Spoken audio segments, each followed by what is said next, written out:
brothers and sisters. It's me, your host, Eddie D. Thank you for coming back, and while you're here, let's get the doctor to refill your prescription for another dose of mental metal madness.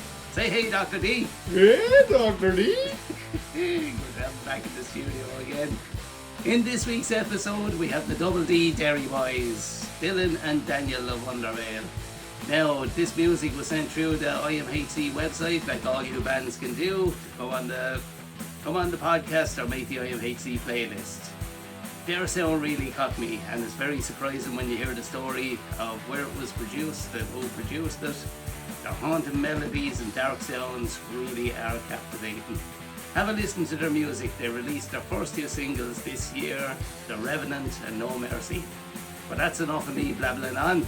Here's Dr. D and Eddie D with the two boys from Derry of the band Underveil.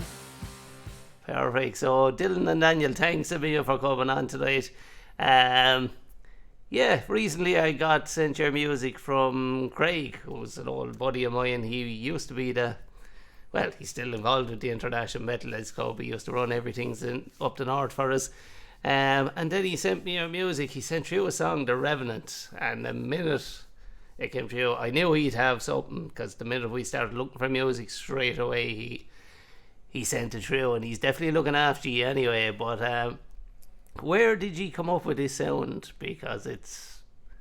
I'd been in prior bands that Craig had managed, and he I work with Craig too, so every day in work he's kind of go and start a fucking band again, like do something. And we did, and this is just how it wound up sounding. Thankfully, and we're really happy with how it's sounding and going so far.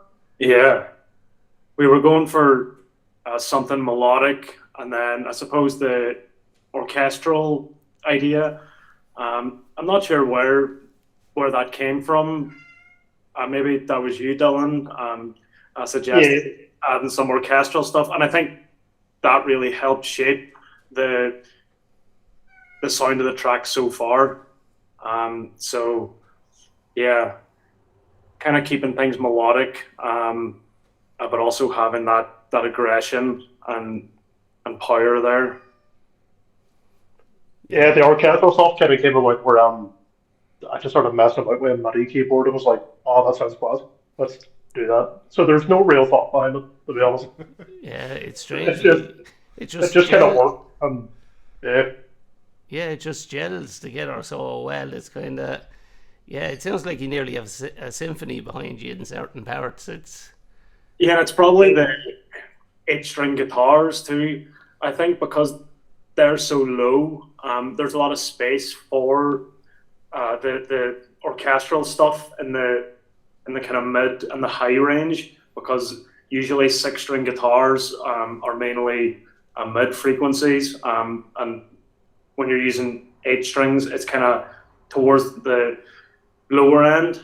So it leaves that space there for the orchestral symphonic stuff.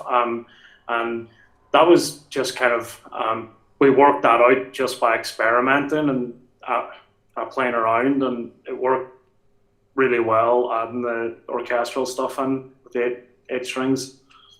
Sweet. Yeah, I think it started off with we just tried it as like an intro, and then we started like throwing it as a chorus, following like the melody your vocals were doing, and it just sounded like huge compared to the raw song on its own. Yeah, and did you know each other long before all this started? We went to school together. Right, yeah, you can kind of... Yeah, because you must have known each other to piece all these pieces together and make it kind of... This was kind of like a prior project before this. We only put out like 2 singles, and it just... Not everybody in the band kind of gelled well. Yeah. And then Daniel had kind of mentioned that like he does vocals too, and I was like, well, fuck, you should have said that 6 months ago. We kind of just like branched out and went up doing this instead, and it works so much better. It's great now. Yeah, no, it's deadly. And where was it recorded and the production on it? Because it's... It's right here in this room. Oh, right. yes. Yeah, it's all self-produced, self-recorded. Everything is DIY with a band. It sounds class for a DIY project, wouldn't it too? Appreciate that very much. Now it's all done right here in this room. Wow. That's amazing, because it sounds like one of the most best produced independent. I don't know what way to describe it. Outside of a big studio and a band that has millions behind it, like the production is unreal. I sent it to a mate of mine, and he was like, "Do me a favor, just find out where they recorded that and who produced it, because That was here in my spare room." That is incredible. Yeah, brilliant, because it just goes back to what I was saying on a previous interview that years ago. When I was in bands, you'd be struggling to get a few pound together to go to a studio because these things weren't available. But now, the tools that are at our fingertips these days are unreal, and you've just proved that It's so easy. If you just spend a wee bit of time learning what you're doing, you can record decent sounding audio with a semi-decent laptop and interface. That's all you need these days. Like this. What DAW do you use? I'm using Reaper. Oh yeah, okay, sweet. Yeah, everything's on Reaper. Yeah. Jesus, that's you've definitely raised the bar so far. Home recording. I think it had been done just out of stubbornness because I refused to pay someone to do it if I can do it myself. So that's the right way to do it, though. When you can do that, just like you said, spend a bit of time on it, learning a semi decent laptop. You can work with it. Yeah. Yeah, 100%. Excellent. And Daniel has like a good background in like you do a lot of like your electronic stuff, so you have a great background in like production and stuff as well. Yeah. I do some electronic music as well, so that's kind of help with the general production side of things. But it's mainly been Dylan so far with the mixing and mastering. Wow. Yeah, because there's a full soundscape coming through, and that like there's so many layers. Like, how long did it take to record a song like The Revenant? The Revenant, I think we had the instrumental done within about a week, and then I think it was, if not the first take you did on vocals, it was the second take that we wound up using. It was so quick that came together. Daniel's amazing when it comes to vocals. He gets an idea and just like nails them straight away when he's recording. And what was the idea on the vocals behind The Revenant? So it was kind of we named the song before the lyrics were written. So it was actually Craig named the song. Right. Yeah. Craig named the song. Yeah. It was a bit backwards. So it's very roughly it's about a kind of plague and this kind of the Revenant being a character, a plague victim who comes back to life and causes chaos in the world, roughly. But as I say, it was very much the cart before the horse with that song. We kind of just wanted to get a song out because we wanted the name Underveil. There wasn't any other artists we've seen using it, and we were kind of very paranoid that if we don't act fast, somebody else will, So we kind of wanted to just get this at least one song out as fast as possible so that we've got a claim to the name. So that kind of impacted the lyrics in a sense that we wanted good lyrics, but we also wanted the song out fast. So yeah, it was a mixture of writing quickly, but also keeping things catchy, melodic, memorable, that sort of thing. Sounds like you work well under pressure, so. I think so, yeah. I think we actually work better under pressure. If there's no time limit on stuff, we get so lazy. If Craig's not shouting at me about not writing music, then I'm probably not writing music. So Yes.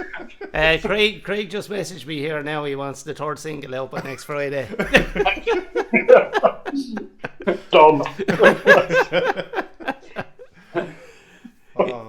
Yeah, so there's a real kind of, I was thinking there's a bit of a horror theme going on in The Revenant, all right, because it paints a mental picture. It's kind of, yeah, when I hear music like that, I love the way it creates there's a soundscape, but it creates a mental there's a mental movie going on in your head, and whether you're not picking up on the lyrics or not, Yeah. you're just enjoying the music. Like it's a complete package altogether. Probably one of the best things we can hear about the songs. That's absolutely the vibe we're going for. The lyrics, those songs are completely up to interpretation, however you want to take them. But like, as long as the music has a sort of vibe that just makes you feel a wee bit uneasy, that's Yeah. kind of the vibe we're going for. Like this. Yeah, and then you followed it up with the second single then this year, No Mercy, which that comes straight out of the traps now. That one at the start of it is a cracking start to that, yeah. I'm really, really happy with that one. The kind of like orchestral metal at the start was I'd been playing Silent Hill 2. So it's kind of it's just that, and then it kind of kicks on some like black metal riff, and then it's not black metal for the rest of the song. So yeah, it's deadly. There's a great change in it, all right. It's really was there a female vocal on that one, or no? There was supposed to be, but it just didn't kind of work out then. The only like kind of female vocals you hear in the background, they're like a program choir. So I kind of played those on a keyboard. Yeah, no, that really caught me at the start of it, all right, and throughout it, it really just haunts you. That's all. Yeah, kind of just played on the keyboard, and then I liked it so much at the start and thought it was a nice theme to kind of just keep the song coherent, to keep going throughout the whole song. Yeah. And what was your lyric idea on that one, Daniel? Yeah, so that one was a bit more put together, a bit more thought through. So again, it kind of starts the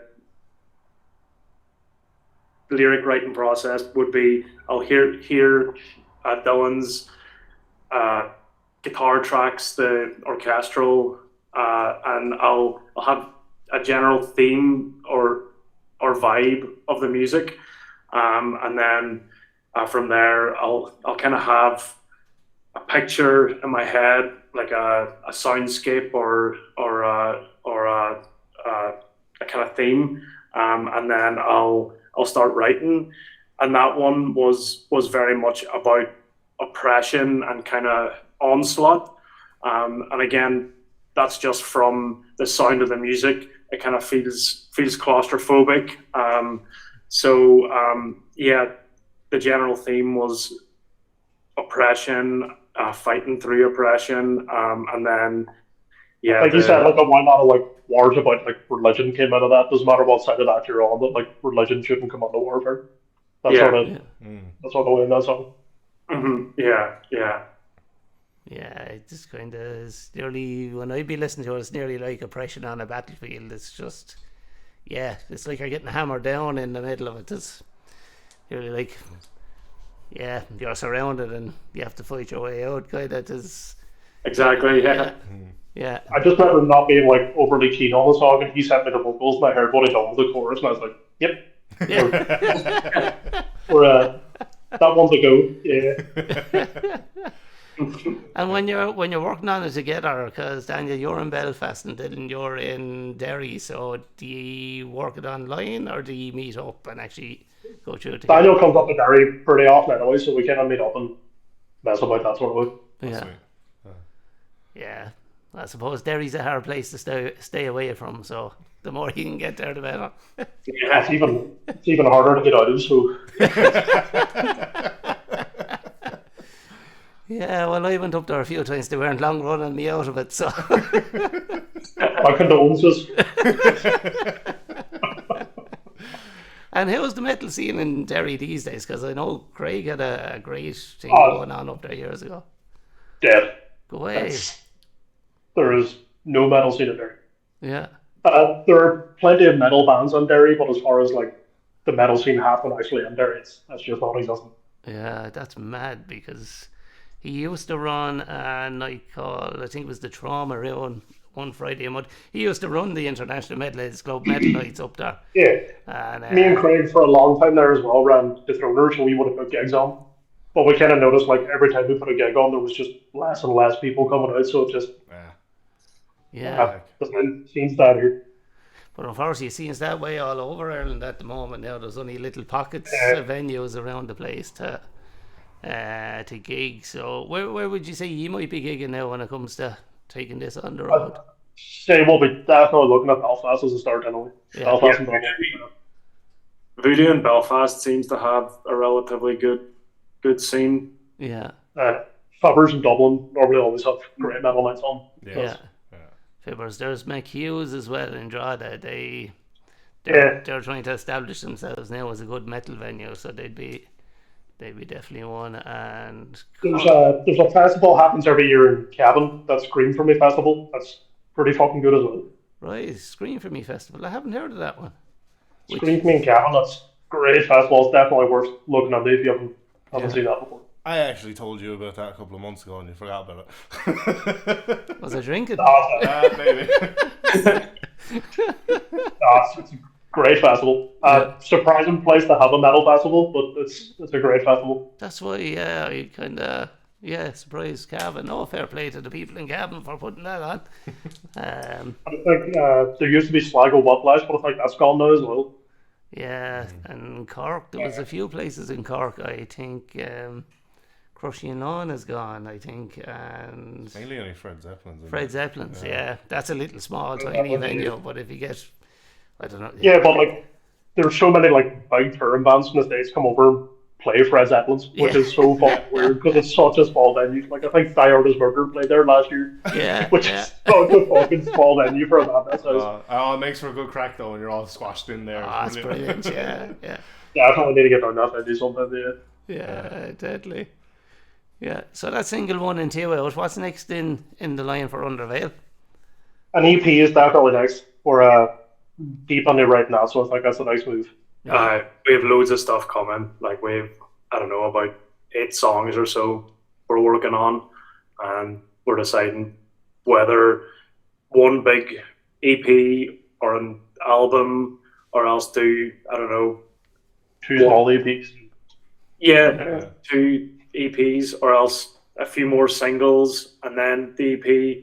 We're still kind of deciding what way is best to release it, because when we do singles, it kind of gives us things to talk about on social media for a while. You know, upcoming single in a few weeks, or this or that, and doing guitar playthroughs. Whereas the downside of being in a band now is like it's 90% what can you post on social media, and like 10% it's a big part of it. And I'm not on any social media, so this is just fucking hell for me. I just want to play guitar. I'm the same. He does all the social media, even though I should be the one doing it. I just not. Yeah, I know. If you see me post anything and there's 4 things the exact same in a matter of minutes, that's me posting it. Because no. And in regards to like the distribution of the music, then do you use like DistroKid or other distribution platforms, or what do you? It's DistroKid we were using now. We were using Eric beforehand, but we just weren't super happy with it, so moved over to DistroKid. Yeah, it seems pretty good. Yeah, it's been. Yeah, it's fairly straightforward. Like I use it myself as well. It seems to be fairly straightforward for the publishing and linking everything, like for all the platforms across it. Well, I was going to ask in regards to the distribution in music. Then, are you looking at it as well as not just the social media, but you know the way there's like people look at it in detail now of like certain days of the week to release the singles, and like how often you release singles and all this and this. We're not like super strict on it, but kind of just like put it out on a Friday. Like that's. I've noticed, for instance, like social media posts, the time of day definitely affects the engagement. Like lunchtime, like 12 until 1 seems to be a good time to catch people on their lunch breaks and stuff. And I think Tuesdays as well seems to be like Tuesday evenings. We get good engagement there. So there is that whole analytics, social media analytics side of things that we've started to take into account a bit more. Yeah, you kind of have to play the algorithm with a lot of stuff now. You do. So. Yeah, and like posting I think- frequently, that's another one, and it's hard to find content to post every day or every second day.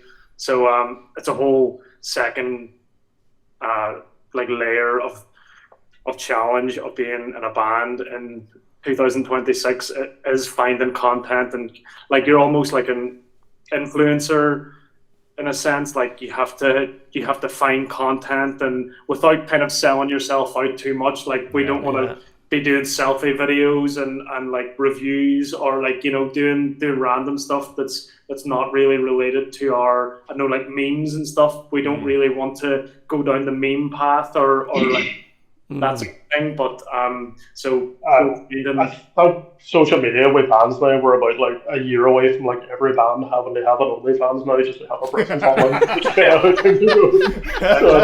It's just not going great. Start selling feet pictures. You'll be great. Yeah, I think the best way to beat that algorithm is because most of the guys that are on the death metal are just metal-age guys that love battle jackets, and that's class. But if we can find out what time of the day they're sitting on the toilet, that's when to post. That's the move from social media. We've experimented a bit with like using AI videos to kind of bump up our social media posts, but I mean it's been met with kind of mixed responses. On TikTok, people seem to like them, and you know, we just use it for the video, and we overlay our music on top, but our music has absolutely zero AI. Zero AI music. Just it's not a lot better if it was.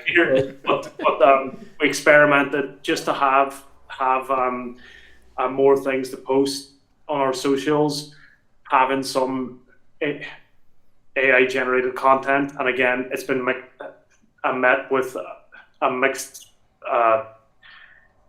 reviews or reception. So we're not sure if we'll continue with that.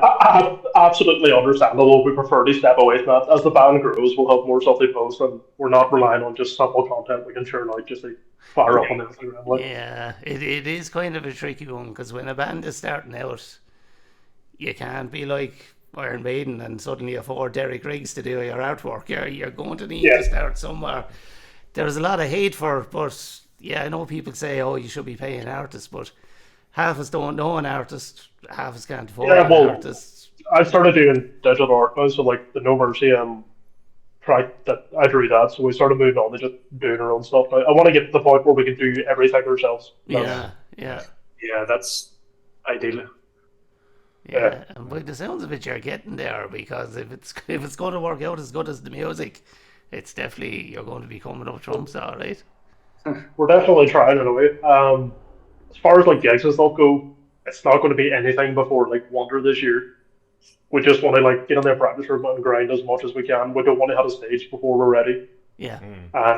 If we're not happy with how it sounds at practice space, there's no point taking that to the stage and just making it attack yourselves basically. So yeah. And do you think it'll be hard to translate the recorded material onto the stage? I don't think so, to be honest. We're pretty confident in how the songs are coming across. Nice. Yeah, no, that's brilliant. Yeah, because I can't wait to see it live, because if it's what I'd be thinking now is Derry's famous for Halloween, and I've always been up there on Halloween, and I've been thinking, put a big fucking trailer up there somewhere in the middle of the Halloween festival. Now, not on Halloween night, because I want to see the fireworks. So maybe the night before. Big trailer, I've always said it needs a big metal stage show in the middle of that festival somewhere. Needs a metal festival or something. Yeah. 100%. That's a great idea. Yeah. But the only problem there is like 90% of the Derry dwellers do just not like metal. It's just not going to go down well. They'll learn to love it. I think there is a population in Derry that likes metal. It's just hidden. It's just they'll all come out of the woodwork. They're too afraid to go outside, so that's why it doesn't happen. I think it exists, though. I believe in it. I'm sure it is. It's definitely there. You'll just have to lure them out. You'll just have to do it. Get that stage up. Yeah. They will come. I think that'll. It's it'll be like Herbert and Family Guy with his crafts, except you're just throwing down like saccharine instead of candy. That's how we get them like out of the house, up to the stage. Yeah. Oh, deadly. Oh, it'll be brilliant. Well, that's my idea anyway. I've thrown it out there. It is. It's a good one. It's a good one for sure. Yeah. Well, the best thing about that festival is, I'd say probably 70 or 80% of it are people not from Derry, so you'll catch a good crowd there or something. There's that too. Yeah. What's the big green as you're going up the hill? There's a big green. Waterloo Street, is it? It could Or, be. You know, like Castle Bar, maybe? Yeah, I can't. which hill? Because there is like Derry's very Derry's always, yeah. yeah. As you go past the clock, you go straight up the hill, and at the top then there's kind of Oh, the Diamond. the diamond. That's it. Yeah. Yeah. Right up there, right in the middle of that. Just right at the War Memorial in the center of that square. Just, Yeah, that's it. That's your first piece of I think some people would have something to say about that. That's, yeah. You can tell I don't think these things through. All right. no, I've had to learn to think these things through. So So when can we expect the next single, or are you going to hold it off till the EP? Well, we don't know yet. but It's going to be it'll be a while off anyway, but you can expect a few guitar playthroughs, drum playthroughs, and stuff. So. Yeah. maybe like in like a month and a half. But again, we need to decide if we want to do another single. I think that's a reasonable idea, just to keep momentum going, keep kind of give people something to listen to in the meantime while we're working on the full EP or album. So But that single will be the first single from the EP. So that's yeah. But we've got loads of stuff we're working on, so hopefully we can get at least one ready in the next, I don't know, like month and a half, and hopefully get that out. So I would say roughly as a timeline, maybe a month and a half. so 3 months. Yeah. And now we kind of churned these first two songs out quick, and we want to take a bit more time. We're happy with how they came out, but I think we can do a lot better with just a bit more time, a bit more thought behind the rest of it. Yeah. And is the Revenant and No Mercy going to be part of the EP, or are they just? No, they are just standalone singles. Oh, deadly! Yeah. Cool. And is there kind of a? Yeah, I don't want to dig too much into it because I don't want to ruin things on people. But will there be more of a concept running through the EP, or just each song is individually? I wouldn't say to be more of a concept, but I would like it to sound like just one coherent piece of music, so they kind of all flow well with each other. Rather than just like 4 or 5 singles crammed and here's an EP. Yeah. Because the Revenant, the Revenant and No Mercy really kind of flowed into each other. It's kind of You've escaped one thing and next minute, fucking caught in the middle of something else. It's like different levels of a game. I think No Mercy was like well named. If you listen to that, like immediately after the Revenant. No. I think we had a different title for that song, but I can't remember what it was now. What was it? Because you had a whole different like line at the end of the chorus. Yeah, we changed the end of the chorus. Torment of the Soul. Torment of the Soul. And I kept hearing like Tornado of Souls. That needs to be changed. So did I. But we changed the last line. I can't remember what the last line. So I think instead of it's no mercy at all, it's torment of the soul. And then we collectively agreed that No Mercy was the better vibe. It fits the rest of the lyrics and the verse and just the whole song better. Yeah. And out of you said you have 7 or 8 songs lined up for the EP at the minute. I know you like as you said, you'd be kind of taking your time with it and then making decisions around it. But do you have lyrics done for most of them? None of them? We're still writing instrumentals, so it could wind up being 10 or 12 songs before we actually move on to like lyrics. So that's. I've got lyrics written for one so far. Yeah, but the rest of them, no. Oh yeah, and then when you end up starting with new music each time, do you normally just start with messing about on the guitar trying to figure out something, or do you maybe take it from a team with some melodics, or what? How do you normally approach it? Kind of changes. Sometimes I'll start with a drum beat and write a riff to that, or other times I'll start with like just fucking about the piano with a violin. So it changes every time. That's like No Mercy was I kind of wrote that intro melody on the piano, and then the guitar just kind of came from that, and Daniel came on with his vocals.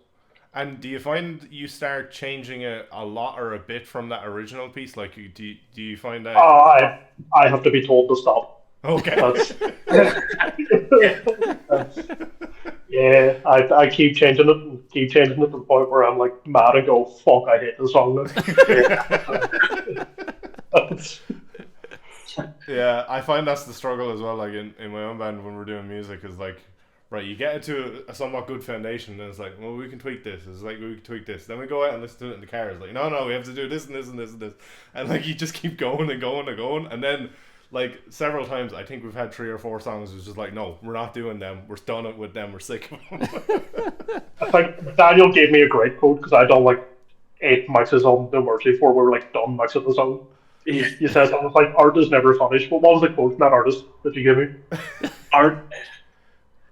Art is never complete, merely abandoned. Oh, that's a good one. Yeah. Yeah, that was a good one. Yeah, and I feel that applies to us very much. Yeah, because I guess the point where we're like tweaking is like, can you raise this there like a tiny button? I'm like, get fucked, just leave me alone. I don't want to look at the song anymore. Like I'm done. Yeah, we changed it a lot. It was very small. Yeah, it's like you're going along to one bit, it's like, 2 dB there, and like maybe drop it with 4 dB was there. Literally like that. Yeah. It was literally like that. It was like, it gets the point, like, are you happy with it? No. Are you finished with it? Yes. Like that's. Yeah. Oh, if you kept that, you'd never finish anything. Yeah. No. And that's why I'm surprised you didn't have a producer, because you got it to something so perfect, and you're still there as a band. Because usually you can absolutely kill each other to get it to that point. Surprisingly, we've had no arguments yet. Well, we both take criticism pretty well, so it's been easy enough that way. Oh, my band's really falling apart. There's no like beating about the bush. If I don't like something, it's not like, oh, maybe try this. It's that shit. Go and do it again. Like, it's just that bleak. Like it's exactly. Actually, that reminds me. The first time I did vocal, like Sean was doing vocal takes and I was producing with him. And the first time he did a take, and I stopped and was like, "That was shit. Do it again." And he was like, "What?" I was never used to someone going, "Yeah, that shit. Just stop. Do it again." I got so used to doing that. We were recording The Revenant, and your first like take of vocals, they were supposed to be scratch vocals, and I didn't know that. I was like, "These are class. I'll use these." Yeah. And then when I like finished the mix, I just heard this like every now and then, and I was like, "What the fuck is that?" It was the chair that Daniel was sitting on, was like squeaking every now and then. So just had to redo all the vocals, and I was like, "Oh, I'm going to kill myself." That was hilarious. I would have never noticed it unless like the second it clicked that I pointed it out to you, and that is all we could hear. It's not like, no, we can't cut it off. It's there. Very obvious. Once you heard it, it was, you couldn't unhear it. Yeah, that's something you can't get rid of either, no matter how much processing you do. No.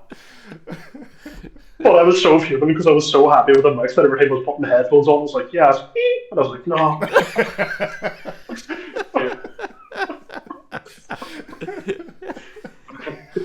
And it's always something like that. It's like, oh fuck, it's never as good again as the last time you did it. There always is. That's usually where you do the take, and then it's like, oh, perfect, and then you hear that, it's like, then it takes about 50 other takes to get it right. That's usually what happens. Yeah. No, to be fair, he came back and was like, within a couple of days, he was like, here's 12 vocal tracks with layers, and I was like, yes, that'll do. I have plenty to work with there. That is absolutely fine. Overcompensating for the initial mistake.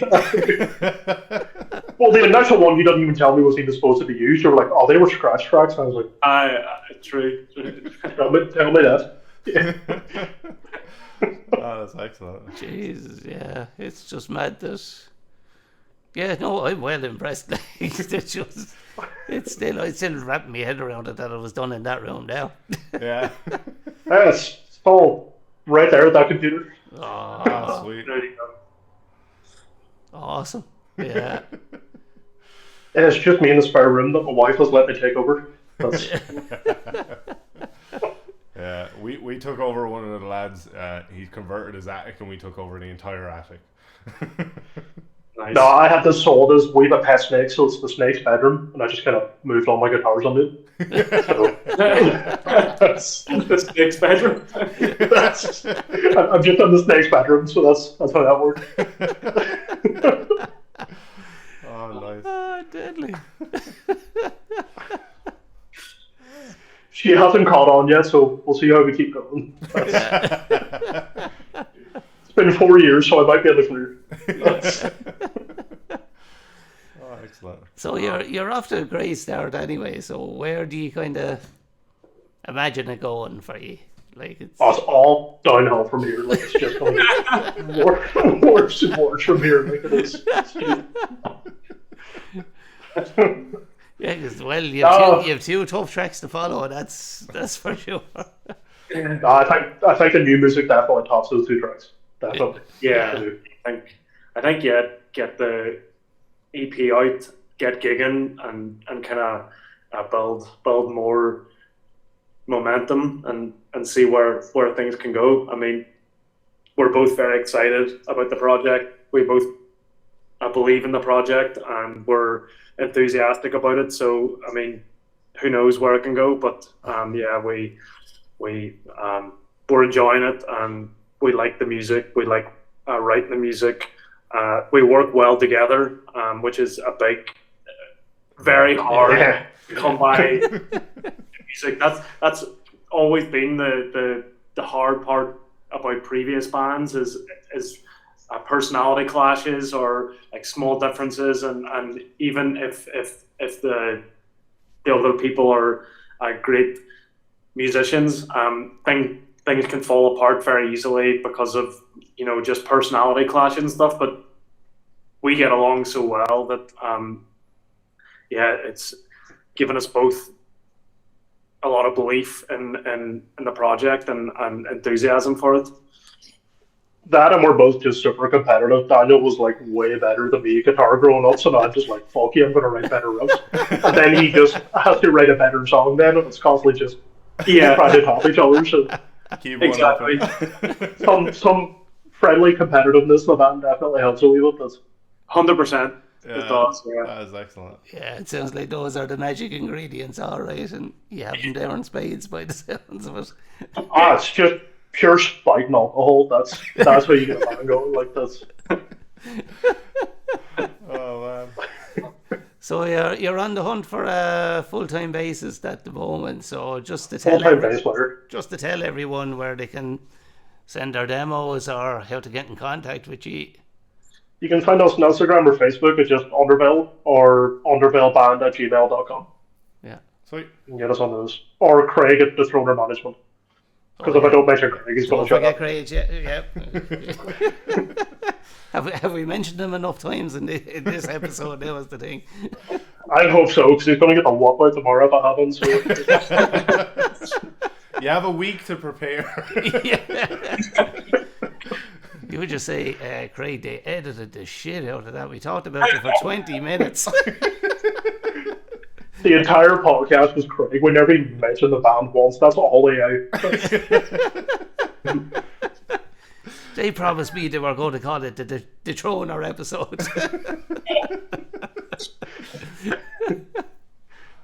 should have actually worn a Dethroner t-shirt. Actually, that would have just topped that a wee bit. Oh yeah. Did you pause that? I'm gonna go change. Quick, start again. I know you can keep that for the next time you come on. Definitely. And Daniel will be in a different planet next time we come on. Yes. For sure. Like our backgrounds. Yeah. But definitely when it gets closer to like the EP being done or album or whatever you decide, let us know. We'll promote the shit out of it as well, and definitely when you look at getting gigs as well, it'd be great to come and see you play live, because like hearing that live and getting the full experience of it will definitely be great. Yeah. Oh, we're gonna disappoint you so hard. I can't wait. It's gonna be amazingly terrible. Nah, it's the songs, like, we sat and played through the songs a lot, and they're going to translate super well. Like, we're somewhere really careful about writing the songs. It's great having like this big orchestral and huge noise, but you need to make sure that you can translate it the actual live performance. Yeah, that's and we're really confident that we can in a really good way. Brilliant. Nice That's one. what I love to hear. Yeah, and you'll see all the promotion you can from our end, because as you can see already, the songs have been going up through our socials, because we just really love appreciate them, that too. Yeah, thank you. Yeah. And that wasn't just because Craig told me, that was from us personally. Awesome. Craig been getting a what to you as well. There'll be more when I get that £20 he promised me. You'll get that when it gets it off me first, so you're never getting that. Yeah. No, that's been absolutely class, lads. But definitely come back on anytime you want, anytime there's new music. 100%. Yeah, we want to get the word out for you, because I can't wait to hear new music and see this live. Awesome. We can't wait to hit the stage with it. It's going to be a lot of fun. Yeah, we're very excited. Excellent. Looking forward to that. Yeah. That's brilliant. Thanks a million, lads. Of course. Awesome. Good seeing you. Thanks. Easy. Good to talk to you. There we go, brothers and sisters. What do you think of that show? It's always great to talk with a few boys from Derry. They really are a good crack. When they do hit the road and the EP comes out, definitely check them out. I guarantee you, you're not going to want to miss this. Don't forget to sign up to the club through the website, internationalmetalheadsclub.com. And for another week, that's me, done and dusted. I'm out of here. Tally ho!